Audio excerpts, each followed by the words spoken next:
friends, Jai Hind. This is Engineer Sandeep Tiwari and you are most welcome to this YouTube platform.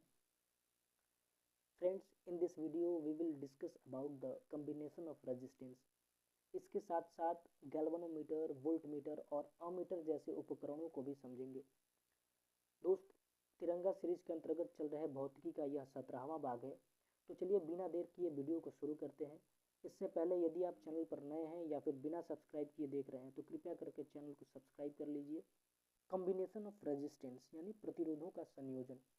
साथियों, प्रतिरोधों का संयोजन दो प्रकार से होता है। एक श्रेणी क्रम संयोजन यानी सीरीज कॉम्बिनेशन और दूसरा है पैरेलल कॉम्बिनेशन यानी समांतर क्रम संयोजन। श्रेणी क्रम संयोजन में क्या होता है कि दो एलिमेंट्स या फिर तीन एलिमेंट्स या फिर जितने भी एलिमेंट्स होते हैं उनको श्रेणी क्रम में व्यवस्थित कर दिया जाता है। जैसे यहाँ R1 और R2 दो एलिमेंट्स हैं, इनको एक श्रेणी क्रम में व्यवस्थित कर दिया गया है। दोस्त, I यानी विद्युत धारा हमेशा उच्च वोल्टेज से निम्न वोल्टेज की ओर बहती है और इलेक्ट्रॉन का प्रवाह विद्युत धारा के विपरीत होता है। साथियों, इस क्रम में सभी एलिमेंट्स के लिए वोल्टेज सेम नहीं होता है, जबकि I सेम होता है। कहने का मतलब ये है कि हर एलिमेंट के लिए वोल्टेज भिन्न भिन्न होता है। इक्विवेलेंट रेजिस्टेंस क्या होगा इन सीरीज कॉम्बिनेशन में? R बराबर R1 plus R2 plus R3 dot dot dot, जितना भी एलिमेंट्स होगा, जितना भी प्रतिरोध होगा, उन सभी का योग होता है।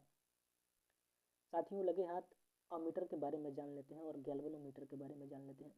गैल्वेनोमीटर का प्रयोग सिर्फ विद्युत धारा को जांच करने के लिए होता है कि उस परिपथ में विद्युत धारा बह रहा है या नहीं बह रहा है, और अमीटर का प्रयोग उसको मापने के लिए किया जाता है।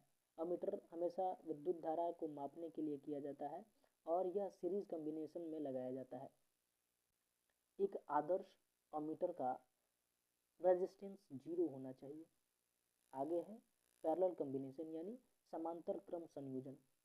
इसमें एलिमेंट्स को समांतर में लगाया जाता है और समांतर में लगाने का मतलब ये है कि इसमें हर एक एलिमेंट्स के लिए वोल्टेज सेम मिलेगा और धारा भिन्न भिन्न मिलता है, और यहाँ धारा का योग I बराबर उन सभी धाराओं को जोड़ दिया जाता है। Equivalent resistance in parallel combination 1/R बराबर 1/R1 प्लस 1/R2। साथियों, वोल्टमीटर का प्रयोग परिपथ में वोल्टेज को मापने के लिए किया जाता है और एक आदर्श वोल्टमीटर 0 करंट होना चाहिए उसमें और अनंत रेजिस्टेंस का होना चाहिए। इस कॉम्बिनेशन में वोल्टमीटर को समांतर क्रम में लगाया जाता है। साथियों, एक बार फिर से देख लें। कॉम्बिनेशन ऑफ रेजिस्टेंस यानी प्रतिरोधों का संयोजन। प्रतिरोधों का संयोजन दो प्रकार से होता है, श्रेणी क्रम संयोजन और समांतर क्रम संयोजन। श्रेणी क्रम संयोजन में इक्विवेलेंट रेजिस्टेंस होता है R बराबर R1 प्लस R2 यानी सभी प्रतिरोधों का योग होता है। इसमें सभी एलिमेंट्स के लिए धारा सेम होती है लेकिन वोल्टेज सेम नहीं होता है। अमीटर का प्रयोग धारा को मापने के लिए किया जाता है और इसे श्रेणी क्रम संयोजन में ही जोड़ा जाता है। अगला है पैरेलल कॉम्बिनेशन यानी समांतर क्रम संयोजन। इसमें एलिमेंट्स को समांतर में लगाया जाता है। चूँकि समांतर क्रम संयोजन में सभी एलिमेंट्स को वोल्टेज सेम मिलता है, इसलिए वोल्टमीटर को भी समांतर क्रम में अरेंज किया जाता है ताकि वोल्टेज को मापा जा सके, और I सभी एलिमेंट्स के लिए भिन्न भिन्न होता है। इसमें इक्विवेलेंट रेजिस्टेंस 1/R बराबर 1/R1 plus 1/R2 plus 1/R3 dot dot dot 1/Rn तक होती है।